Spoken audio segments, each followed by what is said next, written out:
जय हिंद दोस्तों, एक बार फिर से स्वागत है आपका आपके अपने YouTube channel the study ocean पर।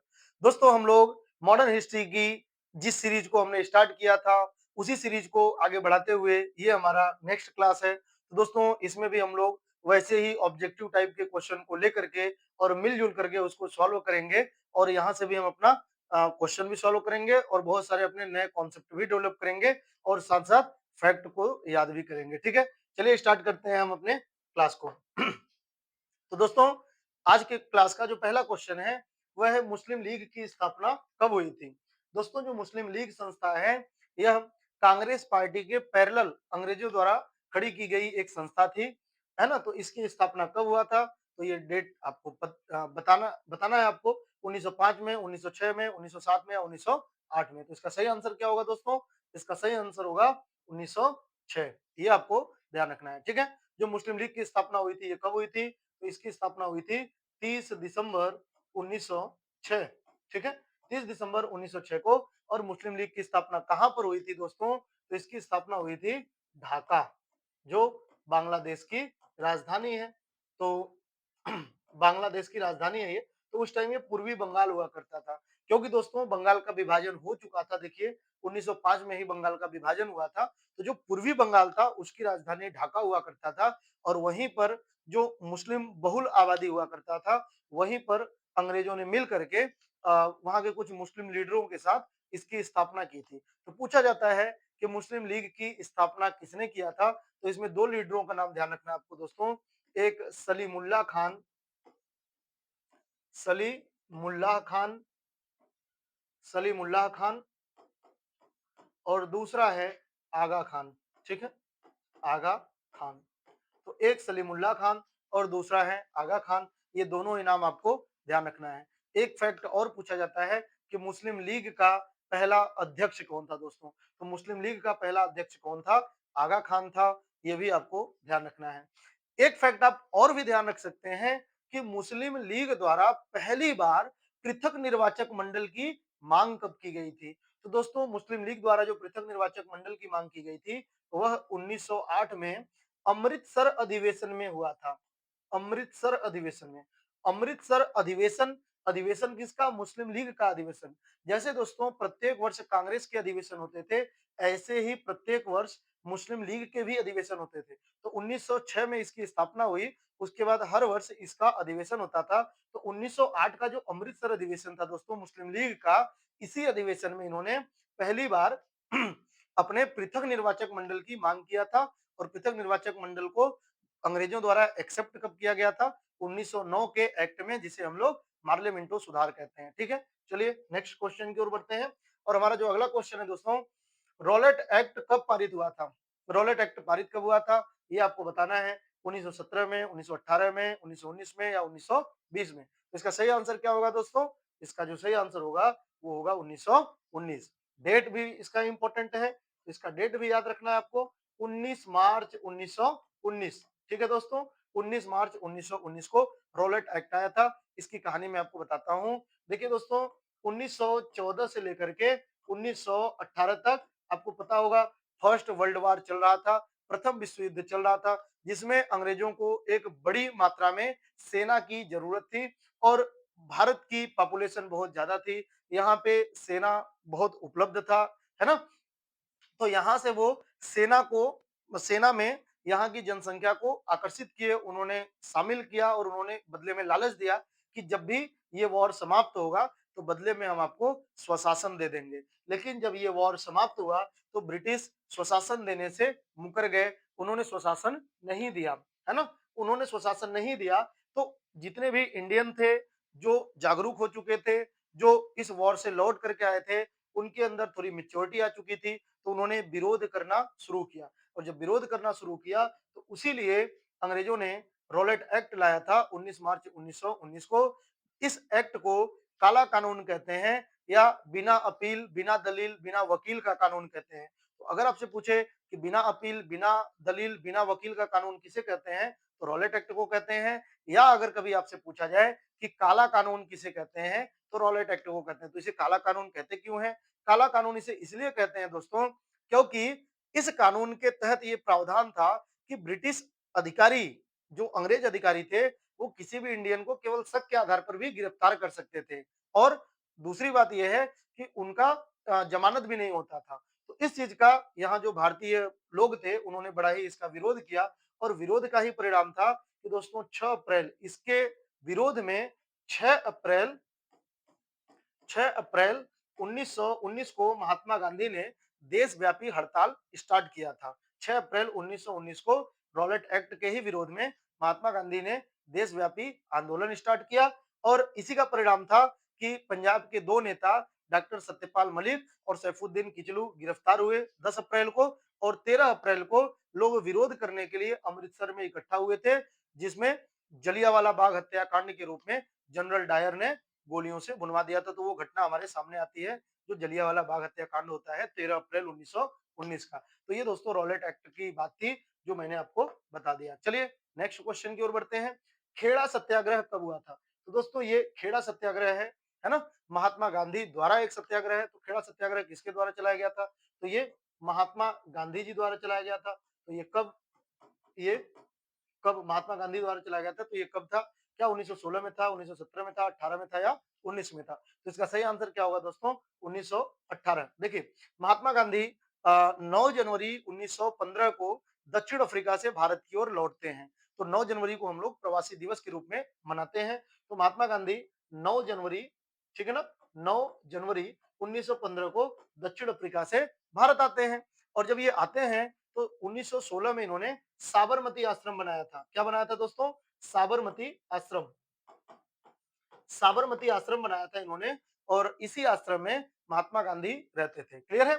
इसके बाद 1917 में 1917 में इनको एक राजकुमार शुक्ल नाम के किसान थे जिन्होंने चंपारण बुलाया था। तो इन्होंने 1917 में चंपारण सत्याग्रह प्रारंभ किया। चंपारण सत्याग्रह कब प्रारंभ किया था? 1917 में। तो ये दोस्तों चंपारण सत्याग्रह की शुरुआत अगर आपसे पूछा जाए कि कब हुआ था चंपारण सत्याग्रह? चंपारण सत्याग्रह, तो ये कब शुरुआत हुआ था? 1917 में। फिर 1918 में ही दोस्तों ध्यान रखेंगे 1918 में ही यहाँ पे खेड़ा सत्याग्रह हुआ था। खेड़ा सत्याग्रह और इतना ही नहीं, एक और आंदोलन हुआ था यहाँ पे, अहमदाबाद मिल मजदूर।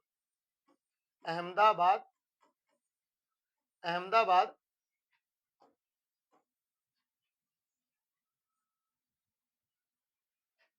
अहमदाबाद मिल मजदूर आंदोलन या हड़ताल। अहमदाबाद मिल मजदूर हड़ताल जो था ये भी 1918 की घटना है। 1918 में, तो अभी मैं बताऊंगा कि खेड़ा सत्याग्रह क्या था। तो चंपारण 1917 में, खेड़ा और अहमदाबाद मिल मजदूर आंदोलन ये दोनों 1918 में, और 1919 में महात्मा गांधी का आंदोलन कौन सा था? तो खिलाफत। ठीक है, ये सीक्वेंस से है जिसको आप लोगों को याद कर लेना, खिलाफत।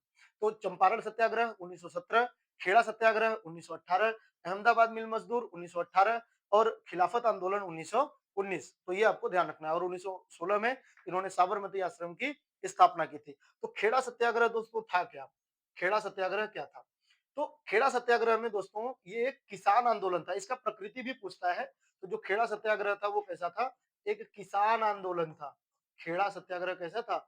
एक किसान आंदोलन था। और किसान आंदोलन कर क्यों रहे थे? किसान आंदोलन क्यों कर रहे थे? तो किसान आंदोलन इसलिए कर रहे थे क्योंकि उनकी फसल बर्बाद हो गई थी। ठीक है, फसल बर्बाद हो गई और इसके बावजूद भी जो ब्रिटिश सरकार थी वो उनसे कर के रूप में, उनके राजस्व के रूप में कर उनसे मांग रही थी। और ये जो किसान थे ये अपना कर चुकाने के रूप में सक्षम नहीं थे और बस यही कारण था कि किसान हड़ताल करने लगे, आंदोलन करने लगे। क्लियर है? तो किसानों ने आंदोलन करना शुरू किया कि हमारा फसल चौपट हो चुका है और हम ये आपको कैसे दे पाएंगे, है ना, हम आपको राजस्व कैसे, टैक्स कैसे दे पाएंगे। बस इसीलिए ये किसान आंदोलन किया गया था, ये आपको ध्यान रखना है। और इसी खेड़ा सत्याग्रह में ही महात्मा गांधी की मुलाकात जो होती है वो सरदार पटेल जी के साथ होती है। ठीक है, खेड़ा सत्याग्रह में जो सरदार पटेल थे उनकी मुलाकात महात्मा गांधी से होती है। और जो मैंने बताया दोस्तों 1918 में अहमदाबाद मिल मजदूर, वो महात्मा गांधी का पहला भूख हड़ताल है। अगर कभी आपसे पूछे भारत में महात्मा गांधी का पहला भूख हड़ताल कौन सा है, तो भारत में महात्मा गांधी का पहला भूख हड़ताल कौन सा है? अहमदाबाद मिल मजदूर आंदोलन 1918 में उन्होंने पहली बार भूख हड़ताल की थी। ये भी आपको ध्यान रखना है। चलिए नेक्स्ट क्वेश्चन की ओर बढ़ते हैं। नमक सत्याग्रह का नेतृत्व किसने किया था? तो क्या जवाहरलाल नेहरू जी किए थे, महात्मा गांधी किए थे, सरदार पटेल किए थे, नेताजी सुभाष चंद्र बोस किए थे? तो नमक सत्याग्रह दोस्तों, इसका जो नेतृत्व किया था वो किसने किया था? नमक सत्याग्रह, तो इसका नेतृत्व किया था महात्मा गांधी जी ने। क्लियर है? नमक सत्याग्रह, तो नमक सत्याग्रह की शुरुआत दोस्तों, देखिए महात्मा गांधी अपने साबरमती आश्रम में रहते थे, साबरमती आश्रम, और साबरमती आश्रम की स्थापना कब हुई थी? 1916। ठीक है, अहमदाबाद में पड़ता था ये। तो 1930 में क्या हुआ दोस्तों, महात्मा गांधी को ये पता चला कि अंग्रेजों ने नमक के ऊपर टैक्स लगा दिया है, नमक के उत्पादन के ऊपर उन्होंने प्रतिबंध लगा दिया है, और इसलिए महात्मा गांधी साबरमती से एक पैदल यात्रा निकालते हैं, जो समुद्र के तट पर दांडी नामक गांव होता है, दांडी नामक स्थान होता है, तो ये दांडी तक जाते हैं। तो साबरमती आश्रम से लेकर के दांडी तक जाते हैं। ठीक है, ये आपको ध्यान रखना है, साबरमती से लेकर के दांडी तक जाते हैं। ठीक है, और इसमें इनके अनुयायी कितने थे? तो इसमें दोस्तों इनके अनुयायी कितने थे? 78। क्लियर है? 78 इनके साथ के लोग होते हैं और प्लस एक महात्मा गांधी होते हैं। तो अपने 78 अनुयायियों के साथ ये साबरमती से कहाँ जाते हैं? दांडी जाते हैं। ये क्लियर हो गया। और इस यात्रा की शुरुआत ही ये माना जाता है कि नमक सत्याग्रह की शुरुआत है ना? इसी को नमक सत्याग्रह कहते हैं, इसी को दांडी मार्च की यात्रा कहते हैं, और इसी को सविनय अवज्ञा आंदोलन की शुरुआत माना जाता है। हालांकि जब वो दांडी पहुंच गए थे, जब नमक कानून को उन्होंने तोड़ा था, तो उसके बाद सविनय अवज्ञा आंदोलन की शुरुआत मानी जाती है। तो साबरमती आश्रम से इन्होंने दांडी मार्च यात्रा कब किया था? तो दोस्तों ध्यान रखना है कि 12 मार्च 1930, 12 मार्च 1930 को साबरमती आश्रम से ये निकलते हैं, और 5 अप्रैल, कहीं कहीं 6 अप्रैल होता है, तो 5 या 6 अप्रैल, 5 या 6 अप्रैल, कहीं 5 होता है कहीं 6 होता है, 1930। तो इस दिन ये यहाँ पर पहुंचे, और इसके बाद इन्होंने नमक को उठा करके नमक कानून को तोड़ा, और यही होता है नमक सत्याग्रह, या इसी को कहते हैं दांडी मार्च। क्लियर है? और यहीं से हमारा जो सविनय अवज्ञा आंदोलन है उसकी शुरुआत मानी जाती है। क्लियर है? चलिए नेक्स्ट क्वेश्चन की ओर बढ़ते हैं। भारतीय संविधान सभा की पहली बैठक कब हुई थी? जो संविधान सभा की पहली बैठक है दोस्तों, तो ये बहुत ही आसान है। क्या 9 दिसंबर 1946 है, 15 अगस्त 1947 है, 26 नवंबर 1949 है, या 26 जनवरी 1950 है? इसका सही आंसर क्या होगा? इसका सही आंसर होगा दोस्तों 9 दिसंबर 1946। क्लियर है? चलिए नेक्स्ट क्वेश्चन की ओर बढ़ते हैं। लाला लाजपत राय का लाला लाजपत राय की मृत्यु किस घटना के दौरान हुई थी? जो लाला लाजपत राय थे हमारे दोस्तों, इनका उपनाम क्या था? इन्हें पंजाब केसरी के नाम से जानते थे। किस नाम से जानते थे दोस्तों? पंजाब केसरी। ठीक है, पंजाब केसरी बोलते थे इनको। ठीक है, पंजाब केसरी भी बोलते थे, या शेर ए पंजाब भी, शेर ए पंजाब भी किसे बोलते थे? लाला लाजपत राय को बोलते थे। तो शेर ए पंजाब भी किसे बोलते थे? शेर ए पंजाब किसे बोलते थे? तो शेर ए पंजाब भी बोलते थे लाला लाजपत राय को। इतना ही नहीं दोस्तों, इनके बारे में एक फैक्ट और ध्यान रखिएगा। 1895 में इन्होंने 1895 ईस्वी में इन्होंने, जो लाला लाजपत राय थे, इन्होंने पंजाब नेशनल बैंक की स्थापना की है, जो आज भी कंटिन्यू है। तो पंजाब नेशनल बैंक की स्थापना किसने किया था? 1895 ईस्वी में लाला लाजपत राय द्वारा किया गया था। ये आप ध्यान रखेंगे। क्लियर है? तो दोस्तों इनकी मृत्यु किस घटना के कारण हुई थी? तो आपको पता होगा कि 1927 में साइमन कमीशन का गठन हुआ था, जो 3 फरवरी 1928 को भारत आई थी। साइमन कमीशन 7 सदस्यीय था। उसी साइमन कमीशन का विरोध करते हुए, साइमन कमीशन का विरोध करते हुए इनकी मृत्यु हुई थी लाहौर में। ठीक है, साइमन कमीशन का विरोध करते हुए इनकी मृत्यु हुई थी लाहौर में, और वहां पर जो सैंडर्स था, और मतलब उन्होंने क्या किया था? लाठी चार्ज करवा दिया था, और लाठी चार्ज में ही दोस्तों लाठी के जो चोट थे वो इनके सर पर पड़ा, और उस चोट से ही ये घायल हुए, और बाद में हॉस्पिटल में इनका डेथ हो गया था। हालांकि जब इनके ऊपर लाठियां बरसाई जा रही थी, तो इन्होंने कहा था कि मेरे सर पर या मेरी शरीर पर पड़े ब्रिटिश सरकार के एक एक लाठियां जो होंगी, वो ब्रिटिश सरकार के ताबूत के किल के आखिरी समान है, यानी कि ब्रिटिश सरकार का अंत होने वाला है बहुत जल्द ही, ऐसा इन्होंने कहा था लाला लाजपत राय ने। क्लियर है? तो ये आपको ध्यान रखना है, साइमन कमीशन के विरोध के दौरान ही इनकी मृत्यु हुई थी लाहौर में, और उस टाइम इनके जो साथी थे वो भगत सिंह भी थे, ठीक है ना। हालांकि भगत सिंह बाद में इसका बदला भी लेते हैं लाला लाजपत राय को, जिन्होंने मारा था, तो उन्होंने जाकर के भगत सिंह उनको मारने का प्रयास भी करते हैं। चलिए नेक्स्ट क्वेश्चन देखते हैं। नागपुर अधिवेशन 1920 में किस आंदोलन को मंजूरी दी गई थी? दोस्तों जो नागपुर अधिवेशन है ये 1920 में हुआ था। मैं आपको बताऊं 1920 में दो अधिवेशन हुए थे, ठीक है। तो जो नागपुर अधिवेशन था इसकी अध्यक्षता किसने किया था पूछा जाता है आपसे। तो 1920 के नागपुर अधिवेशन की अध्यक्षता दोस्तों राघवाचारी ने किया था। राघवाचारी वीर राघवाचारी या राघवाचार्य भी बोलते हैं। तो वीर राघवाचार्य जो थे इन्होंने 1920 में नागपुर अधिवेशन की अध्यक्षता किया था। लेकिन एक और अधिवेशन हुआ था इसी में 1920 में ही, जो विशेष अधिवेशन था कलकत्ता अधिवेशन। कौन सा अधिवेशन था दोस्तों? कलकत्ता अधिवेशन। और ये भी कब था? 1920 में। और इसकी अध्यक्षता किसने किया था? तो इसकी अध्यक्षता भी किसने किया था? लाला लाजपत राय, ठीक है। लाला लाजपत राय, क्लियर है। लाला लाजपत राय कलकत्ता अधिवेशन 1920 की अध्यक्षता किए थे, ये आपको ध्यान रखना है, ठीक है। तो दोस्तों ये जो 1920 नागपुर अधिवेशन था इसमें दो चीजें हुई थी, दो घटनाएं इंपॉर्टेंट हैं। दो घटनाएं क्या क्या इंपॉर्टेंट है? पहली घटना तो ये ध्यान रखेंगे इसमें जो दो चीजें मंजूर की गई थी, पहला तो ये था, इनमें से पहले आप ऑप्शन में बताएं क्या असहयोग आंदोलन की शुरुआत हुई, सविनय अवज्ञा आंदोलन की शुरुआत हुई, भारत छोड़ो आंदोलन की शुरुआत हुई, या होम रूल आंदोलन की शुरुआत हुई? तो आप ऑप्शन से भी देखेंगे जो होम रूल आंदोलन की शुरुआत हुई थी वो 1916 में हुई थी, जो भारत छोड़ो आंदोलन की शुरुआत हुई थी 1942 में हुई थी, और जो सविनय अवज्ञा आंदोलन की शुरुआत हुई थी 1930 में हुई थी, और जो असहयोग आंदोलन की शुरुआत हुई थी वो 1920 में हुई थी। तो 1920 ही होगा। तो असहयोग आंदोलन की शुरुआत इसी नागपुर अधिवेशन में प्रस्ताव पारित करके किया गया था। लेकिन इसमें एक चीज और आप ध्यान रखेंगे कि इसी अधिवेशन में ये कहा गया था कि जब भी हमारा देश स्वतंत्र होगा, यानी हमारा देश जब आजाद हो जाएगा, स्वतंत्र हो जाएगा, जब ब्रिटिश यहाँ से चले जाएंगे, तो हम लोग भाषा के आधार पर राज्यों का गठन करेंगे। भाषाई आधार पर राज्यों के गठन की बात किस अधिवेशन में किया गया था? इसी नागपुर अधिवेशन में किया गया था, ठीक है। चलिए नेक्स्ट क्वेश्चन की ओर बढ़ते हैं। 1857 के विद्रोह में कानपुर का नेतृत्व किसने किया था? तो कानपुर का नेतृत्व पूछ रहा है, तो कानपुर का नेतृत्व दोस्तों किसने किया था? क्या राणा साहब ने किया था, तात्या टोपे ने किया था, बहादुर शाह जफर ने किया था, या कुंवर सिंह ने किया था? तो इसका सही आंसर क्या होगा? नाना साहब ने किया था, ठीक है। नाना साहब ने कानपुर अधिवेशन की अध्यक्षता किया था। इसके अलावा तात्या टोपे भी इनके सहयोगी थे, और वो कानपुर का भी नेतृत्व किए थे, लेकिन ग्वालियर का भी नेतृत्व किए थे दोस्तों, ठीक है। ग्वालियर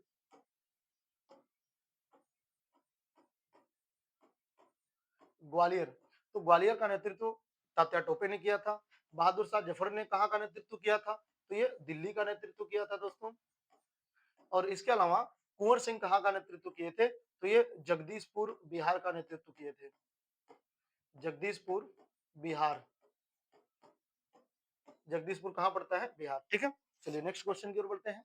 क्रिप्स मिशन भारत कब आया था दोस्तों? क्या 1940, 1941, 1942 या 1943? तो इसका सही आंसर क्या होगा? तो इसका सही आंसर बताएं दोस्तों आप, 1940, 41, 42 या 43? इसका सही आंसर क्या होगा? 1942। और इस मिशन में जो स्टेफर्ड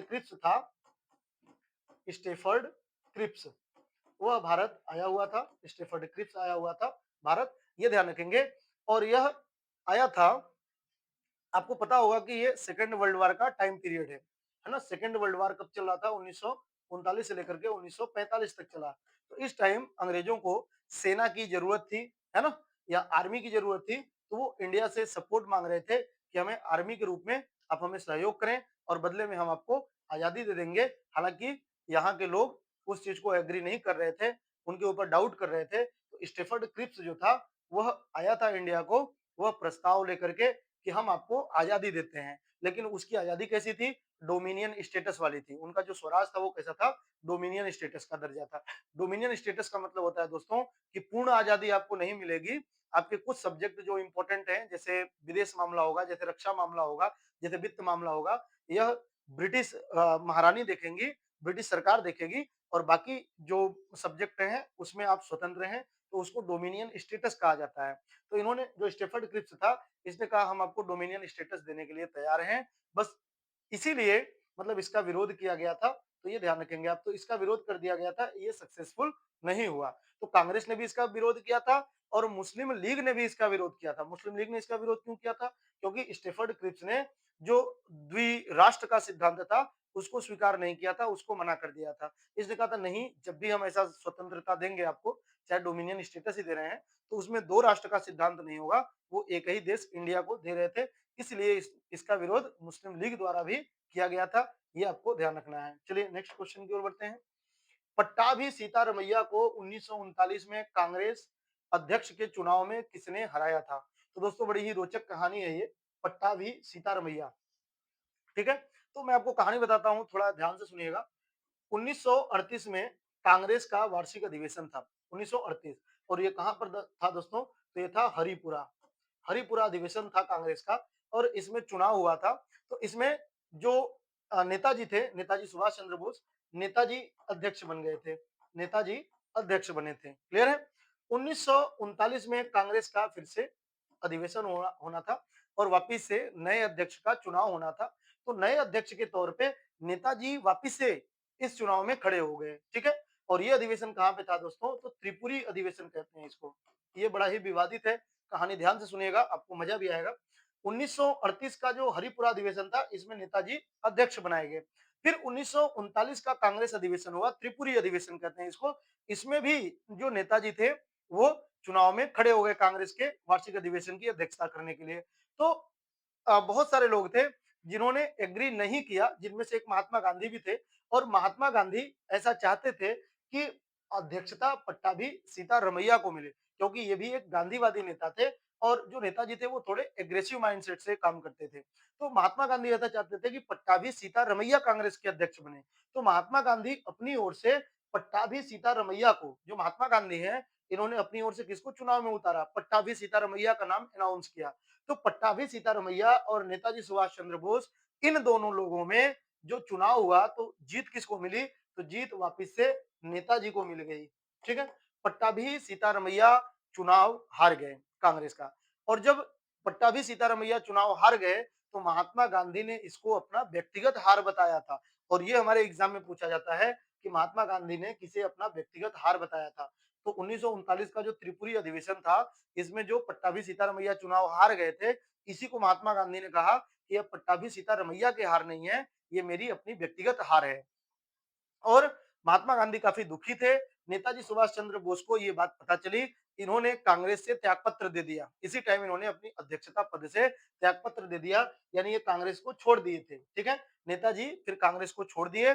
और नेताजी कांग्रेस को जैसे ही इन्होंने त्यागपत्र दिया तो पूछा जाता है कि नेताजी के कांग्रेस से त्यागपत्र देने के बाद अध्यक्षता किसने की थी? तो डॉक्टर राजेंद्र प्रसाद ने कांग्रेस की अध्यक्षता संभाली थी। तो डॉक्टर राजेंद्र प्रसाद कांग्रेस के अध्यक्ष बने और नेताजी ने 1939 में ही दोस्तों फॉरवर्ड ब्लॉक की स्थापना की। ठीक है, फॉरवर्ड ब्लॉक की स्थापना की।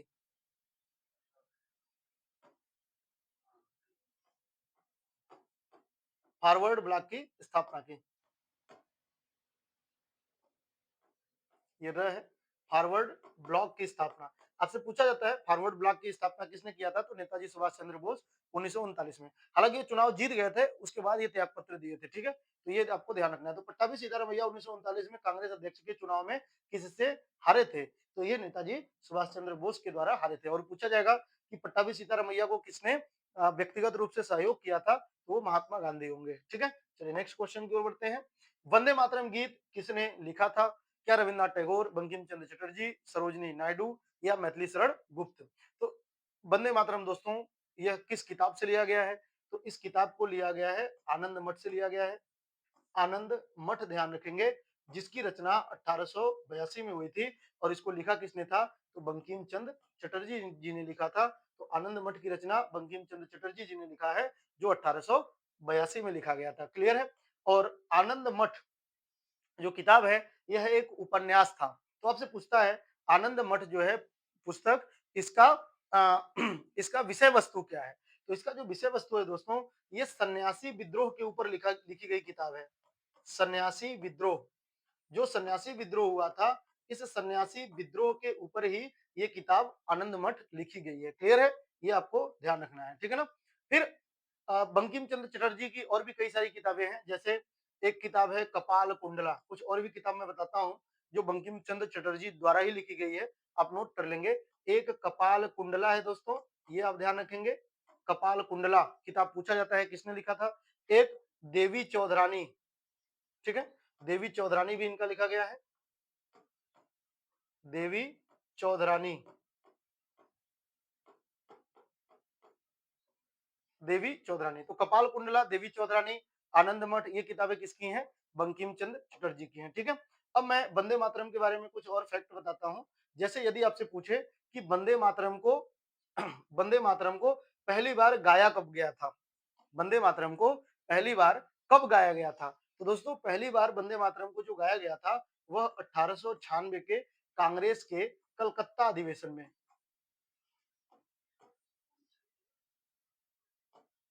1896 सही है, कलकत्ता अधिवेशन,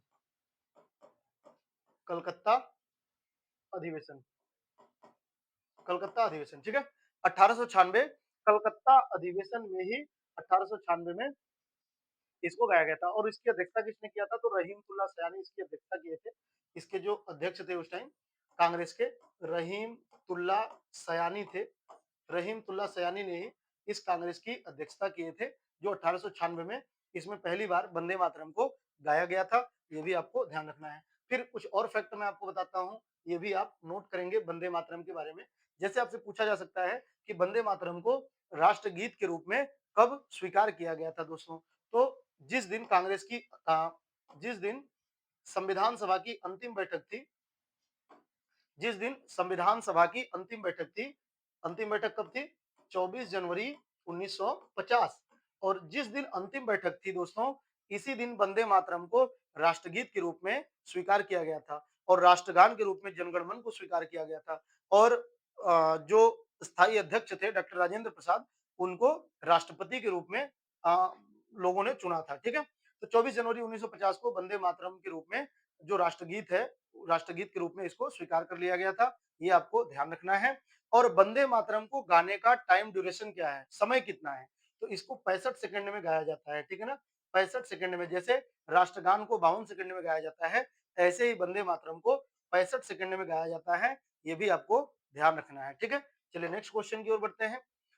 द्वितीय गोलमेज सम्मेलन में कांग्रेस का प्रतिनिधित्व किसने किया था। दोस्तों आपको पता होगा कि कुल 3 गोलमेज सम्मेलन हुए थे। जो पहला गोलमेज सम्मेलन हुआ था वो 1930 में हुआ था, जो दूसरा हुआ था वो 1931 में हुआ था, जो तीसरा हुआ था वो 1932 में हुआ था। ये 3 गोलमेज सम्मेलन हुए थे जो कि ब्रिटिश सरकार द्वारा, ब्रिटेन के प्रधानमंत्री थे रमजे मैकडोनाल्ड, तो उन्होंने वहां पर आयोजित किया हुआ था ताकि वो यहाँ के नेताओं को वहां बुला करके उनसे डील कर सकें। तो इस पर्पज से यहाँ पे इन 3 गोलमेज सम्मेलन को आयोजित किया गया था। पहला 1930, दूसरा 1931 और तीसरा 1932। ये 3 गोलमेज सम्मेलन है जिन्हें आपको याद कर लेना है। देखिए 1930 में कांग्रेस पार्टी इसका विरोध की थी। जो पहला गोलमेज सम्मेलन था तो कांग्रेस पार्टी ने इसका विरोध किया। विरोध करने का कारण क्या था, क्योंकि यहाँ पे सविनय अवज्ञा आंदोलन चलाया जा रहा था और कांग्रेस ऐसा चाहती थी कि ब्रिटिश सरकार हमारी मांगों को ध्यान में रखे और हम उनसे कोई डील नहीं करना चाहते, और डील नहीं करना चाहते इसलिए हमने जो कांग्रेस पार्टी ने जो पहला गोलमेज सम्मेलन था उसको उन्होंने विरोध किया, है ना, उसका बहिष्कार कर दिया। इसके बाद जो दूसरा गोलमेज सम्मेलन था दोस्तों, तो दूसरा गोलमेज सम्मेलन को आयोजित आयोजित करने से पहले ब्रिटिश सरकार ने यहाँ के जो वायसराय थे, तो उस टाइम वायसराय यहाँ के कौन थे, उस टाइम जो वायसराय थे लॉर्ड इरविन। तो इरविन और गांधी जी के मध्य गांधी इरविन समझौता होता है। गांधी इरविन समझौता कब हुआ था, 5 मार्च 1931। तो 5 मार्च 1931 को गांधी इरविन समझौता हुआ था और इस समझौते के बाद कांग्रेस पार्टी ने इसको ज्वाइन कर लिया था और प्रथम गोलमेज सम्मेलन में भाग लिया था, ठीक है। फिर तीसरे का फिर से हमने, ये दूसरा था और ये तीसरा था, तो तीसरे को हमने फिर से बहिष्कार किया। क्लियर है। तो कांग्रेस पार्टी ने केवल एक ही गोलमेज सम्मेलन में भाग लिया है और वो गोलमेज सम्मेलन कौन सा है, दूसरा 1931 का। तो ये आपको ध्यान रखना है। तो वही क्वेश्चन है कि जो द्वितीय गोलमेज सम्मेलन था इसमें कांग्रेस की ओर से भाग किसने लिया था, तो दोस्तों इसमें भाग किसने लिया था, महात्मा गांधी स्वयं गए हुए थे। क्लियर है। इसमें महात्मा गांधी स्वयं गए हुए थे और महात्मा गांधी ने पार्टिसिपेट किया था। तो इसका सही आंसर क्या हो जाएगा, महात्मा गांधी। ये भी पूछा जाता है कि महात्मा गांधी के साथ कौन कौन से लोग गए थे, तो 2 लोगों का नाम ध्यान रखेंगे आप। एक तो सरोजिनी नायडू का नाम आता है, सरोजिनी नायडू, तो सरोजिनी नायडू का भी नाम ध्यान रखेंगे। और दूसरा दूसरा नाम आप ध्यान रखेंगे, जो मदन मोहन मालवीय थे, मदन मोहन मालवीय। तो मदन मोहन मालवीय, ये दोनों लोग महात्मा गांधी के सहयोगी के रूप में गए हुए थे, ये आप ध्यान रखेंगे। चलिए नेक्स्ट क्वेश्चन की ओर बढ़ते हैं। इनकलाब जिंदाबाद का नारा किसने दिया था दोस्तों? क्या भगत सिंह ने, चंद्रशेखर आजाद ने, नेताजी सुभाष चंद्र बोस या लाला लाजपत राय? तो इनमें से मैक्सिमम लोगों को, सारे स्टूडेंट को ये पता होगा, इसका सही आंसर भगत सिंह है। लेकिन मैं आपको बताऊं कि वास्तविक रूप में इनकलाब जिंदाबाद का नारा भगत सिंह द्वारा नहीं दिया गया था।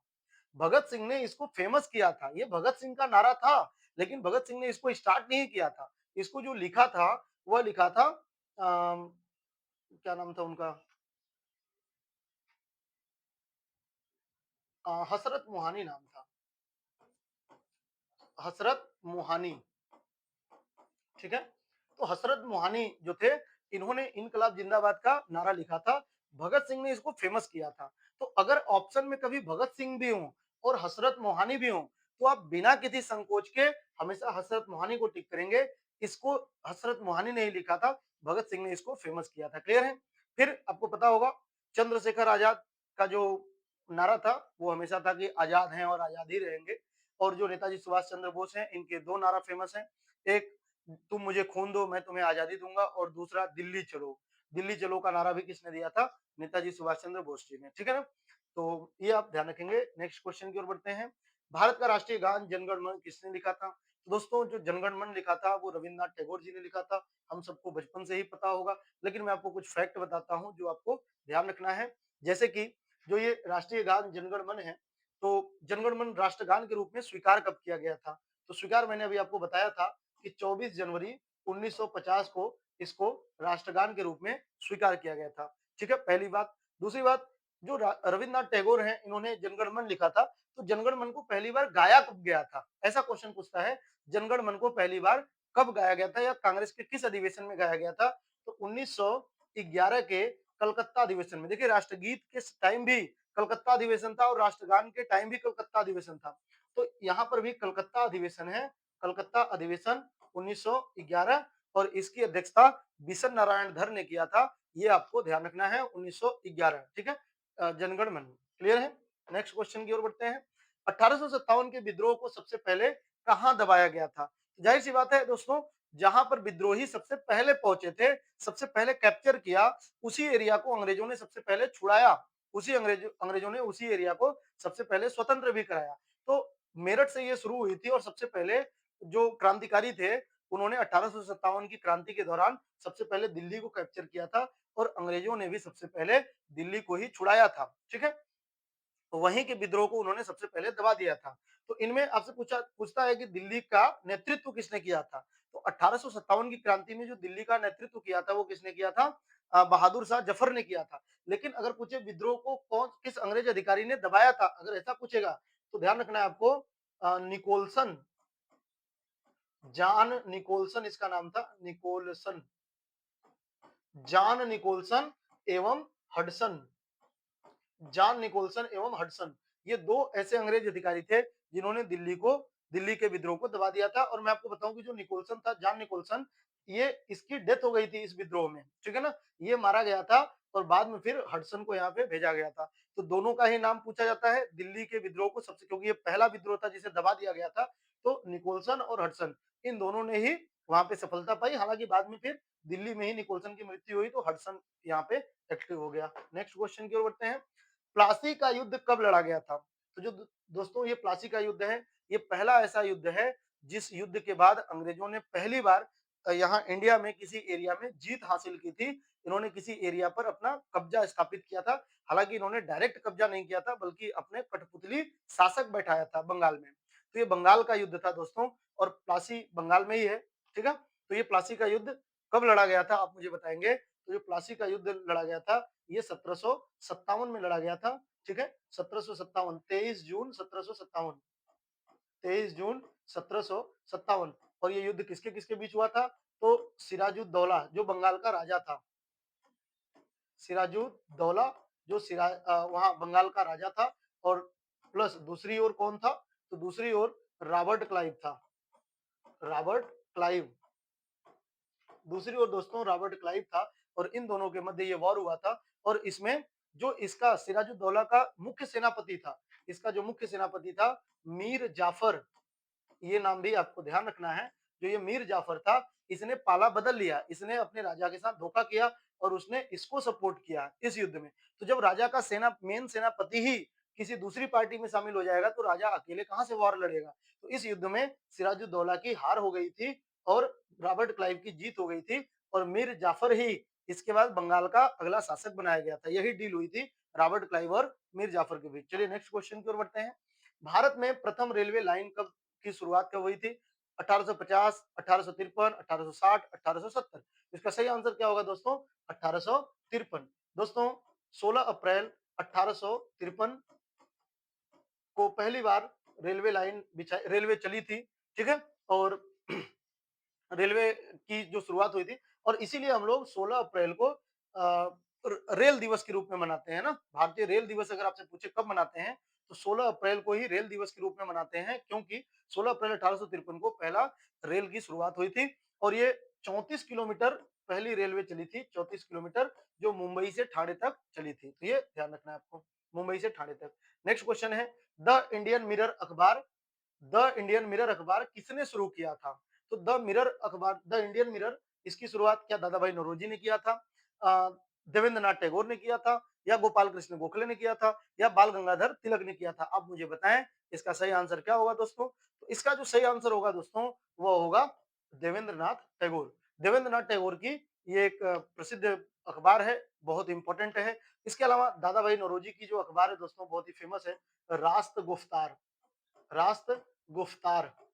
तो रास्त गुफ्तार यह दादा भाई नौरोजी की अखबार है। जो गोपाल कृष्ण गोखले की अखबार है दोस्तों वह हित हितवादी है, द हितवादी करके है, द हितवादी, ठीक है। ये गोपाल कृष्ण गोखले की है द हितवादी। और बाल गंगाधर तिलक की दो अखबार है, एक केसरी है जो कि मराठी में है। किस भाषा में है ये? मराठी में। और दूसरा मराठा है जो कि किस भाषा में है? अंग्रेजी में, ठीक है, अंग्रेजी में है। तो ये ध्यान रखेंगे कि दादा भाई नौरोजी की राष्ट्र गुफ्तार है, देवेंद्रनाथ टैगोर की द इंडियन मिरर है, गोपाल कृष्ण गोखले की द हितवादी है और बाल गंगाधर तिलक की दो अखबार है, एक केसरी है एक मराठा। जो केसरी है वो मराठी में और जो मराठा है वो अंग्रेजी में। क्लियर है?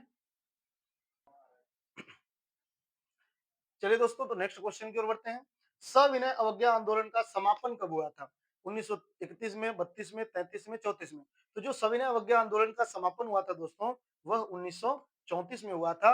ये आपको ध्यान रखना है। सविनय अवज्ञा आंदोलन की शुरुआत 1930 में हुआ था, 1934 तक चला था ये। हालांकि बीच में एक बार समाप्त भी हुआ था, फिर से स्टार्ट हुआ था। सविनय अवज्ञा आंदोलन के दो चरण हैं, तो स्टार्ट 1930 याद रखेंगे और इसका अंत 1934 याद रखेंगे, ये आप ख्याल रखेंगे, ठीक है। केसरी समाचार पत्र के संपादक कौन थे? तो क्या बाल गंगाधर तिलक थे, गोपाल कृष्ण गोखले थे, लाला लाजपत राय थे, या बिपिन चंद्र पाल थे? तो इसका सही आंसर क्या होगा दोस्तों? बाल गंगाधर तिलक। अभी मैंने आपको बताया था। क्लियर है? केसरी और मराठा दो प्रसिद्ध इनके अखबार हैं। नेक्स्ट है, भारत का पहला वायसराय कौन था? क्या लॉर्ड कैनिंग था, लॉर्ड डलहौजी था, डलहौसी लिखा हुआ डलहौजी कर लीजिएगा, लॉर्ड विलियम बेंटिक है, या लॉर्ड हॉर्डिंग है? तो भारत का पहला वायसराय पूछा हुआ है, तो जो दोस्तों वायसराय है यह भारत का पहला लॉर्ड कैनिंग था। आपको पता होगा कि यह 1857 के विद्रोह के दौरान यही यहाँ का गवर्नर जनरल था। तो भारत का अंतिम गवर्नर जनरल भी लॉर्ड कैनिंग है और इसके बाद फिर यह भारत का प्रथम वायसराय भी हो गया। गवर्नर जनरल और वायसराय में क्या अंतर है?